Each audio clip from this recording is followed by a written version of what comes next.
ishuri twigamo ntitwasabye kurizamo ariko twaryisanzemo kandi si twe gusa n'abakurambere baryizemo.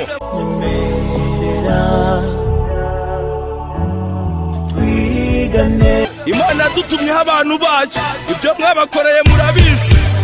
Avugaga abarimu turi ku ishuri amasomo meza. Ishuri tugira inama, turibukiranya, tubwiriza nyinshi kubuzanya ibibi kandi kurinda kuvuga ibyo tudakora. Ikaze mu ishuri rya none. Mu ishuri rya none nyemera twigane kandi unkundire tuze kwibanda ku ngingo zitandukanye.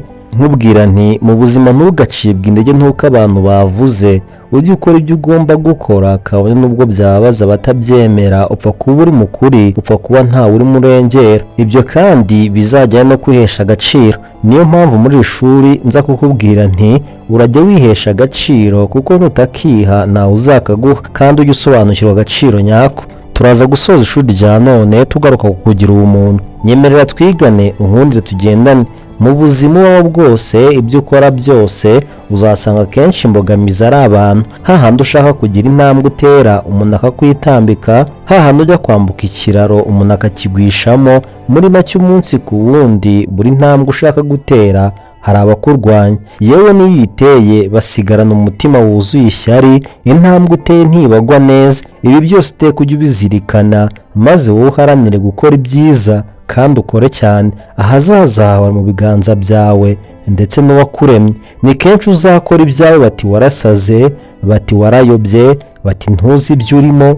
Igitangaje abo bivuga akenshi nta n'icyo waba barakoze kirenze ibyo watekereje. Nyemera dukomeze twigane, ntugacibwe intege nuko abantu bavuze. Kora, komeza ukore, wongere ukore, nibyo bikureba, ibindi ni ibyabo si ibyawe. Simvuga ibyo mvuga nivanga nshaka kuvangura ibyo ntavanze. Turi mu ishuri, ishuri ryampaye inganzo, inganzi imishuri. Simbizi neza, nawe sinzi niba ubizi neza impamvu yaba itera abantu guhora bashaka ibyo banegura ku bandi, bashyira imbaraga zikomeye mu gucukumbura ibicantege bya bagenzi babo. Ikibabaje byose bakabikora biyibagiye bo ubwabo. Ntugacibwe intege nuko abantu bavuze, ujye ubibutsa gucunga izamu ryabo kuko iryawe uraricunga ari gucunga. Ujye ubibutsa kandi ko urutoki rumwe wakwerekejeho eshatu zisigaye ariho zireba. Komeza ukore, ukore uharanire kwigira kuko babandi wumva utabaho utabafite bo babaho batagufite kandi bakabaho neza. Nyemera dukomeze twigane. Akenshi uribeshya ukumva ko ibyawe hari undi bireba, ukibeshya ko hari ugomba kugukorera ibyawe ariko sibyo. Ubuzima bwawe, amahitamo yawe, amakosa yawe, amasomo yawe byose si umushinga w'abandi ahubwo ni wowe bireba. Niba wikunda kora utitaye ku bivugwa. Igihe uri mu nzira y'ibyawe, igihe urimo gukora ibyo ugomba gukora, ujye wibuka ko utanyura buri wese ariko kandi hari n'abandi baba batewe ishema nawe. Simvuga ibyo mvuga nivanga nshaka kuvangura ibyo ntavanze. Turi mu ishuri, ishuri ryampaye inganzo, inganzi imishuri. Ibi byose tuvuga bisaba kugira ubwenge, si imbaraga gusa kuko imbaraga zitagira ubwenge nazo nta mumaro. Ntuzirengagize ko nabo bagutega iminsi ndetse bagutega imitego ko bakeneye. Bityo uramenye mu rugamba rwo gukora ugana ku iterambere ntihakoresha intwaro, ntihakoresha kuvogera icyubahiro cy'abandi kandi ntihakoreshwa kwikura iby'abandi, ahubwo bisaba bwa bwenge bwo kuzibukira ya myambo uterwa, gutegura ya mitego utegwa. Ntugacibwe intege nuko abantu bavuze, ujye ukora ibyo ugomba gukora kabone ubwo byabaza batabyemera, upfa kuba uri mukuri ntawe urengera. Nyemera dukomeze twigane kandi nkubwire nti byose ukora n'ubundi nta handi biganisha uretse mu kwihesha agaciro. Nibyo akenshi dukunda kwivugira ko iki turaje inshinga ari amafaranga. Hari byinshi amafaranga yaguha, hari henshi amashuri yakugeza, hari byinshi ubwiza bwaguhesha, gusa imyitwarire n'agaciro wiha nibyo bigena umumaro ibi byose byakugirira. Iyo rero imyitwarire n'imico yawe bifite amakemwa, byose twavuze bihinduka umuvumo kuri wowe. Ntuzagurisha agaciro kawe kandi mu buzima bwawe ujye uharanira kwigira kugira ngo nutakwishimira cyangwa utagukunda azakubahira icyo wowe wigejejeho. Bakwanga batakwanga birabareba, wowe warisobanukiwe. Nyemera dukomeze twigane, izi nama ziduherekeze mu rugendo rw'ubuzima. Turi ku ishuri, byinshi uzanyuramo, ntuzigere utakaza icyizere. Nakuze numva aho kugera kure atari ko gupfa kandi ngo kuramba kw'inzira ntibivuga ko idafite iherezo. Rero iyo utakaje icyizere burya ngo wongereye imitwaro kuyo wari wikoreye. Ntukabure icyizere, ntukabure icyizere, ntukabure icyizere, ntugatakaze icyizere, kandi erega burya ngo icyizere kirarema. Nyemera dukomeze twigane. Icyizere nacyo ni ukwihesha agaciro. Ese waba uzi umukene nyawe? Burya rero umukene nyawe si wa wundi utagira amafaranga, ahubwo umukene nyawe ni wa wundi wabuze imico myiza n'ikinyabupfura. Haranira kugira imico myiza n'ikinyabupfura kuko nibwo bukire. Dukomeze twigane kandi inama nk'izi duherekeze mu rugendo rw'ubuzima.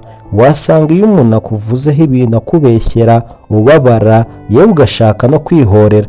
Rimwe na rimwe uburakari bukakurenga. Oya rwose nta mpamvu. Umuntu nakuvuga nabi, nakuvuga ibintu akubeshyera, ujye umureka. Erega si igitangaza. None se ntuzi ko imbwa zimokera abantu zitazi? Simvuga ibyo mvuga nivanga nshaka kuvangura ibyo ntavanze. Turi mu ishuri. Ishuri ryampaye inganzo imishuri. Byose twagarutseho bigenana n'ubumuntu. Ntuzatakaze ubumuntu. Uzahitemo kuba umuntu cyangwa inyamaswa. Ibi kandi bizagendana n'ubumuntu cyangwa ubunyamaswa. Nyemera dukomeze twigane. Buri wese yagira umuntu. Ubumuntu ni umwambaro nakambara nawe ukambara ukaberwa. Ahari umuntu nta nzangano zihaba. Ahari umuntu nta mashyara ahaba. Ahari umuntu nta matiku, nta mwiryane bihaba. Ahari umuntu nta macakubiri ahaba. Ahari umuntu abantu batahiriza umugozi umwe, bimika umwe, bakirinda ikibatandukanya aho kiva hose. Ahari umuntu barafashanya. Ahari umuntu bakora ibyiza bakirinda ibibi. Nyemera dukomeze twigane. Ese ninde utaberwa n'umwambaro witwa ubumuntu? Umunsi w'umugabo usabiriza w'umukene cyane yari yicaye aho yasabirizaga. Haje umugabo w'umukire. Uwo mugabo yari afite icyo arimo kugenda arya. Nuko wa mukene usabiriza amugenda inyuma amusaba. Umugabo arahindukira amukubita inkokora maze atembagaraho yikubita hasi. Umukene ntiyanabyitaho.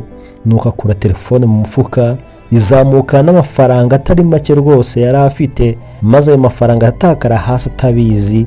Wa mukene usabiriza aho yari aryamye aba yabibonye.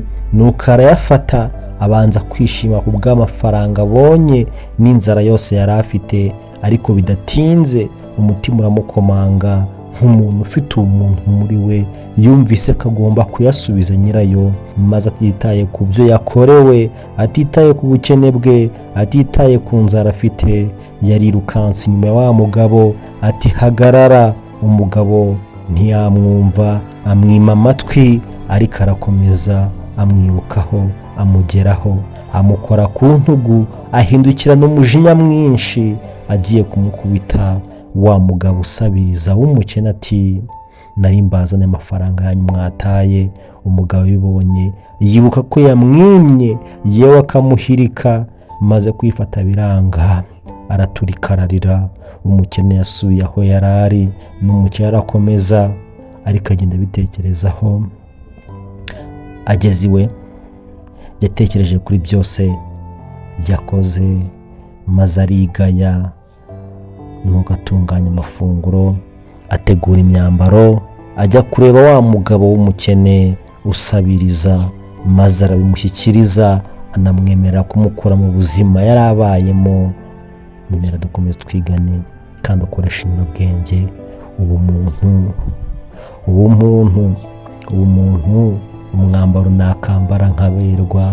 Umwambaro wakambara ukaberwa. Umwambaro wa buri wese yakambara akaberwa. Hitamo neza wambara uberwe. Ibyiza ukora, ineza ugira bigaragaza ubumuntu bwawe, kandi ntuzigere urambirwa cyangwa ngo ushukwe guhinduka. Kabone n'ubwo abantu bakubera babi cyangwa inyamaswa, ujya uba nk'ukwezi kumurika gukikijwe n'umwijima, kandi ukwezi abantu beza baragukunda. Uretse ibiremwa by'umwijima n'inkozi z'ibibi, abo bakwanze byagutwara iki? Erega wanahindura isi kuko urashoboye. Mu ishuri tugirana inama, turibukiranya, tubwirizanya ibyiza twabuzanye ibibi, kandi kurinda kuvuga ibyo tudakora.